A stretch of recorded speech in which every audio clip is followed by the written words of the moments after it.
Land for peace. What land and what peace are on the table? Or is this a ploy, another sleight of hand in this war? After all, there's always a quid pro quo. So join me, Darasz, for how we got here. A decisive moment of the war in Ukraine has arrived. Militarily, both sides have unlocked new firepower capabilities, particularly in the realm of missile warfare, but at the same time continue taking significant losses. The time has come to evaluate negotiating chips and calculate what goals could be written off and what items to remain redlined. For Ukraine's Zelenskyy, Russian boots withdrawing from Ukrainian territory, including Crimea and Donbass, is a non-negotiable.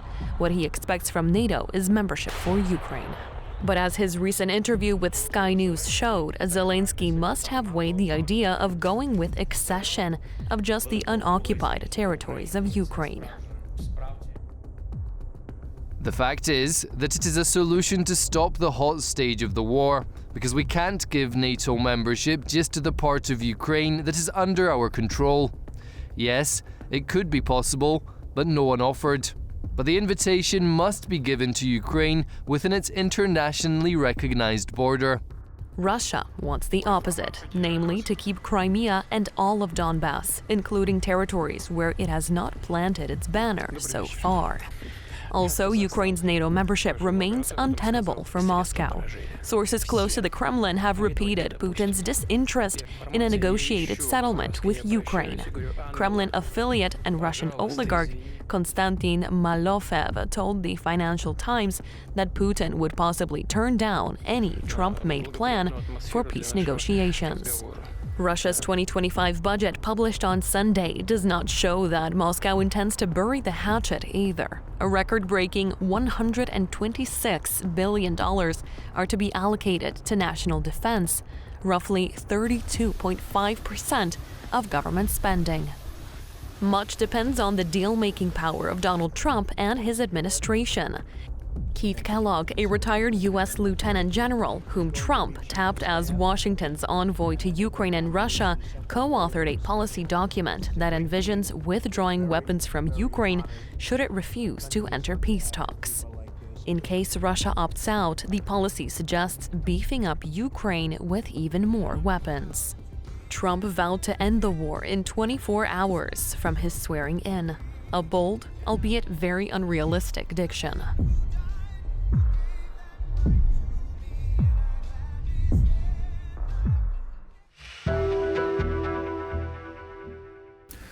Our guest today is Oleksiy Goncharenko, a Ukrainian MP.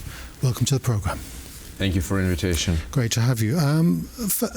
Talking about the offer, the statements by President Zelenskyy of supposedly, allegedly trading land for some sort of peace, and now he's withdrawn the statement he made to a Western news organisation. How do you evaluate this idea of proposing some sort of a land for peace deal, if we can call it that, at this time? I think, first of all, I'm not his press secretary, Sure. so I can't explain or comment what did he mean. I can tell you what I think, but I really believe that many Ukrainians feel like this. We can't go for any land for peace deal. Another story, so the occupied territories of Ukraine, they are Ukrainian, and we will never accept that they're Russian. Another story is, can we reclaim them today by military force? And it looks like not, for the moment, and especially without American full-scale support. So in this situation, we can speak about diplomatic way of restoring our territorial integrity. And I can remind you that, for example, never ever civilized world recognized that Baltic states, Lithuania, Latvia, Estonia, were part of Russia, of Soviet Union. Never. When they restored their independence, that was the restoration of independence. And all the countries, they just restored their diplomatic relationships with these countries. So it's kind of this. So those who think, and maybe Putin, I don't know, that we can give up our land officially, that will never happen. Also, I think this is the worst possible scenario for the whole world, because this will mean that you can change borders like this. After this, the massacre will start in the world. Many nations are unhappy with their borders in this or that way. Quite, yes. So, both sides up to now have had a maximalist position. Ukraine with restoring its lost lands, Russia with destroying the state and the nation of Ukraine. Is this driven by defeats on the battlefield, the manpower shortages, the draining of resources on both sides? I think both sides are exhausted. Yeah, it's clear that everybody sees that Ukraine now is in defensive mostly, and Russia is pushing, and unfortunately they are gaining some ground. But these gains are very limited, very small. It's kind of a First World War. There is no big breakthrough, there is no blitzkrieg, nothing like this. So, and Russians are paying huge price for this. Even for Russia, that is a huge price. I mean, in people, so both sides are tired. But I can't say maximalist already, because like before it was maximalist when Ukrainian president was telling we will not stop fight in any way before we will not be on our 1991 borders. As you hear today, he says differently, and his position changed. That's one of the questions that we want to have more discussion inside the country about what's happening and how he sees it. But it's not maximalistic already. Speaking about Russia, I think everybody now are preparing for negotiations, because President-elect Donald Trump is quite clear that he's going to arrange it. And both sides want to enter the negotiations from the strongest possible position. What are the on the Ukrainian side, what are the pressures that the president has to face in debating his policy in a time of war? What are the different camps that support or go against the president?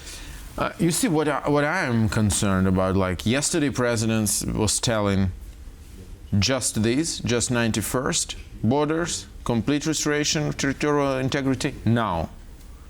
Today he's saying, okay, not maybe diplomatic way, we can't. It can be, I mean, I'm not arguing because it's difficult for us, but I want him to explain this to nation, because it looks like we are receiving all this information from his interviews to some Western media, yes, or Japanese media, like it was today, New Passage and so on. I want President to go to the parliament, to speak with the nation, with the parliament, saying, this is the reality, that's what we have, that's what we don't have, that's what we can do, that's what we can't do. So, because there is no explanation. I mean, is that something that is endemic in the Ukrainian system, as you see it, that the president doesn't explain his actions fully? I think this is the problem. I think president, for a long time, for more than 2 years, he still has absolute power because of martial law time. It's quite understandable, but it made him maybe less, he doesn't feel maybe this need to explain to society, to speak with people. I think this is not right. So he should do this. We need this conversation. This is a difficult conversation, but we need it. And we want to understand what we are looking forward. How do you gauge the mood of, if it's possible to do a broad brush evaluation, how do you gauge the mood of the Ukrainian society in the war now? Is it ready to engage in the conversation with yourself, the authorities, the president, about the foreign policy in the future? Yeah, definitely. Like in general, moral is complicated. People are tired and exhausted. It's not the third year full scale of war. It's the 11th year, yes, of the war and third year of full-scale invasion. But from another point of view, there is no kind of we're ready to give up. No. There is no such mood at all. So, yeah, now we see sociological polls. They show that people, majority of the people, accept the fact of negotiations, because before, even the idea of negotiations with Russia was very painful because of what Russia did with all these crimes, genocide, killings, and all this. Now people are saying, yeah, we need negotiations. But again, people will never accept recognizing our lands as Russian. In your view, it takes two to come to a negotiating table. Russia doesn't seem to want to negotiate. It's interesting. I think from one point of view, Putin feels that maybe he can achieve his big goals. And as he said, he wants the whole Ukraine, and not just Ukraine. He wants everything up to half of Germany, Berlin Wall too. From another point of view, he is afraid of Americans. And I think he will not argue very much with Trump if Trump will be really tough on him. And also, Russian economy is doing not good. They have a lot of losses too. No, their losses are much higher than ours. But another story is that they don't care so much. But they're not in great position. What I think Putin is thinking now, and that is important for us, we want real peace, not a ceasefire. Putin wants ceasefire, because he can think, okay, this time I took this part of Ukraine, let me wait 4 more years.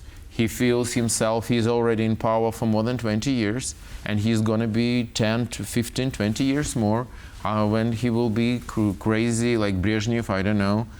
And he thinks, I can wait several years, prepare better, and attack again. And we clearly understand it. So that's why for us so important is security guarantees. Yes, that's right. I mean, the membership of NATO. Exactly, that's the best possible guarantee. NATO seems to be split as to whether to admit Ukraine into its ranks. Is this, how do you evaluate the current mood of NATO? It seems to be it's not a monolithic organization. It has these different areas of conflict and it's friction. not. It's a big organization, a lot of countries, so it's normal. The main thing, let us be frank, what the United States of America thinks. Why? Because this is the biggest military power. They are donor. No one moves without They are America. donor of Yes. security. Yes. So when all these countries, they want to be in this alliance because of the United States of America. So their word is the main, with all respect to all other countries. And the problem is that the United States are not sure. But I see very good mood in United Kingdom, in Poland, in France, and I think this is important. So we can change the attitude. Is President-elect Trump ready to invite Ukraine today? I don't think so.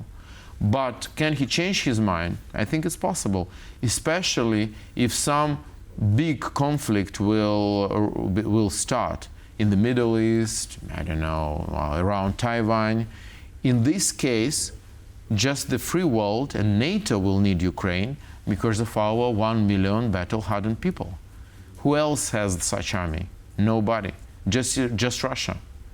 2 countries in the world, they have real battleground experience of the 21st century. President Trump is obviously the big player on the international stage. What about Germany? What's the relationship with Germany like? Chancellor Merkel said in her memoirs that she doesn't regret not admitting Ukraine into NATO. Do you detect a reticence on behalf of the Germans, a constant reticence not to deal with you as a, shall we say, proper power? Chancellor Merkel, I think, made a big mistake in 2008 in Bucharest, and with the Nord Stream 2 and many other things. And I'm quite disappointed that instead of recognizing it, she tries to show, no, I was right. But it's up to her.